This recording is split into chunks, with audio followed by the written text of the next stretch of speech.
ओम शांति। 5 अप्रैल 2026 के अव्यक्त महावाक्य। पहले एक नजर मुरली के मुख्य पॉइंट्स पर। बाप दादा ने कहा, तुम बच्चे यहाँ अपने भविष्य राज्य भाग्य के संस्कार धारण कर रहे हो। यह भी का पुरुषार्थ अनेक जन्मों का राज्य भाग्य दिलाने वाला है।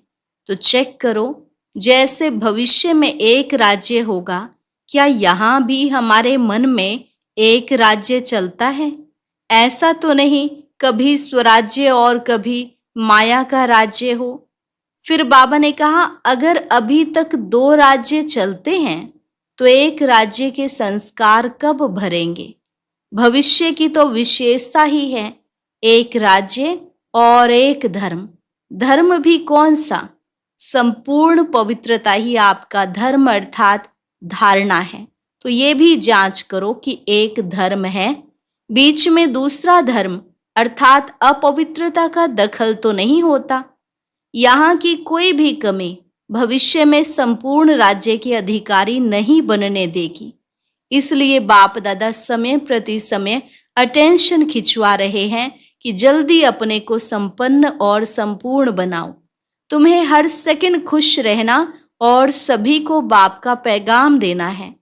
हो जाएगा, कर लेंगे, यह संस्कार 21 जन्मों का अविनाशी अखंड राज्य का अधिकारी नहीं बनने देगा। और लास्ट में बाबा ने समय का इशारा देते हुए कहा कि अभी तो बहुत समय बीत गया, थोड़ा रहा हुआ है, इसलिए पुरुषार्थ तीव्र करना है। अब चलना नहीं, उड़ना है। उड़ती कला का पुरुषार्थ करेंगे तो बाप से अपना पूरा हक अर्थात पूरा वर्षा ले सकेंगे। और अब सुनते हैं महावाक्यों को विस्तार से। मुरली का सार, स्वराज्य की रिजल्ट चेक करके स्वयं को चेंज करो और अखंड राज्य के अधिकारी बनो। आज दिलाराम बाप अपने राज दुलारे बच्चों से मिलने आए हैं। दुलारे क्यों हैं? जानते हो कि आप हर एक बच्चा 3 तख्त के मालिक हो। एक स्वराज्य का तख्त, दूसरा है बाप दादा के दिल का तख्त और तीसरा है भविष्य का तख्त। तीनों तख्त के अधिकारी हो। अपने भविष्य तख्त का भी यहाँ ही अभ्यास कर रहे हो। भविष्य की तैयारी व पुरुषार्थ अभी ही कर रहे हो। अब का पुरुषार्थ अनेक जन्म का राज्य भाग्य दिलाने वाला है। इस समय ही अपने राज्य भाग्य के संस्कार धारण कर रहे हो, क्योंकि अब का पुरुषार्थ भविष्य के राज्य का अधिकारी बनाता है। तो चेक करो कि इस समय अपना पुरुषार्थ यथार्थ है। जैसे भविष्य में एक राज्य होगा, तो अभी चेक करो कि हमारा एक राज्य मन में चलता है। पुरुषार्थ में एक राज्य है या माया राज्य में विघ्न डालती है? एक राज्य के बजाय माया का प्रभाव तो नहीं पड़ता। 2 राज्य तो नहीं होते हैं। भविष्य की विशेषता है ही एक राज्य की। तो अभी का अभ्यास भविष्य में चलता है। तो चेक करो कि अभी स्वराज्य है। स्वराज्य में माया कहाँ दखल तो नहीं करती है। 2 राज्य तो नहीं है। अगर 2 राज्य चलता है तो एक राज्य के संस्कार कब भरेंगे? भविष्य की विशेषता है ही एक राज्य और एक धर्म। धर्म कौन सा है? आपकी विशेष धारणा कौन सी है? संपूर्ण पवित्रता। तो चेक करो कि एक धर्म है, बीच में दूसरा धर्म अपवित्रता का दखल तो नहीं देता। साथ में यह भी चेक करो कि लॉ एंड ऑर्डर एक का है या माया भी बीच में दखल करती है। एक का राज्य निर्विघ्न चलता है और बात राज्य में सदा सुख और शांति नेचुरल रहती है। तो अभी देखो, अपने राज्य में सदा सुख शांति है, कोई दखल तो नहीं होता। स्वराज्य में माया अपना दखल देकर अशांति तो नहीं फैलाती है। स्वराज्य में कोई सल्वेशन, कोई प्रशंसा का प्रभाव तो माया नहीं डालती है। सदा सुख शांति, आनंद, प्रेम, अतीन्द्रिय सुख कायम रहता है, क्योंकि जानते हो कि भविष्य राज्य में सर्व प्राप्ति है, संपन्नता है, इस कारण संतुष्टता भी है। तो अभी भी स्वराज्य संपन्न रहता है कि कोई कमी रहती, क्योंकि अभी के पुरुषार्थ में अगर कमी रह गई तो भविष्य अखंड राज्य के अधिकारी कैसे बनेंगे। सारा आधार अभी के पुरुषार्थ पर है। अभी की कोई भी कमी वाले भविष्य के संपूर्ण राज्य के अधिकारी नहीं बन सकते। बहुत काल का यह स्वराज्य का अभ्यास भविष्य राज्य के अधिकारी बनाता है। तो यह अपनी चेकिंग सदा रहे, क्योंकि अभी अगर बहुत काल का पुरुषार्थ नहीं होगा तो प्रारब्ध भी कम मिलती है।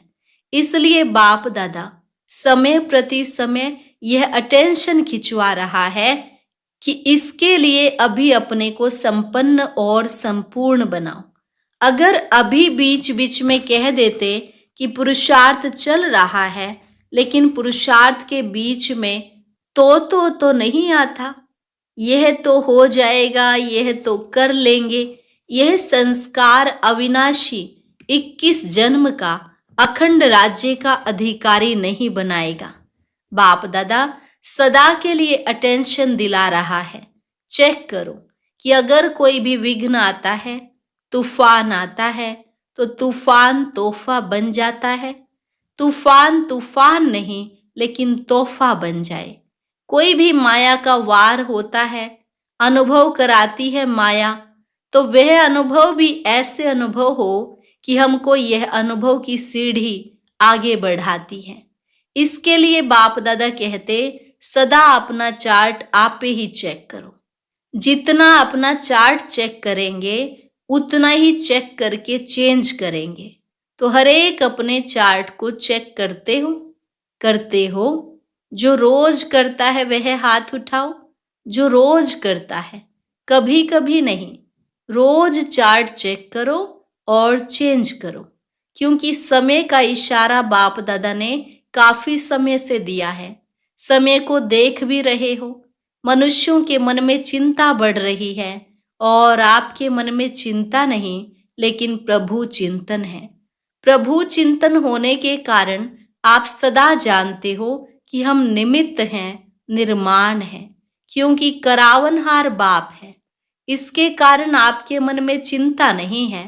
करावनहार करा रहा है, यह स्मृति सदा आगे बढ़ा रही है। अभी विशेष हरेक को यह चेक करना है कि इस संगम युग का एक एक सेकंड समय और संकल्प शुभ चलता है। इस समय के महत्व को जान। एक सेकंड नहीं, लेकिन एक सेकंड की वैल्यू है, महत्व है। कभी कभी बच्चे कहते हैं कि संकल्प चला, लेकिन 2-4 सेकंड चला, लेकिन संगम समय की वैल्यू है। अभी एक सेकंड 1 घंटे के बराबर है, इतना इस समय की वैल्यू है। क्योंकि बाप दादा ने कह दिया है कि अचानक किसी भी समय आपका फाइनल पेपर होगा, बाप दादा बताएगा भी नहीं। इसलिए इस समय का टेंशन स्वयं को संपूर्ण और संपन्न बनाना है। बाप दादा ने जो सर्व खजाने दिए हैं, उस एक एक खजाने को समय पर कार्य में लगाना है। खजानों के मालिक हो।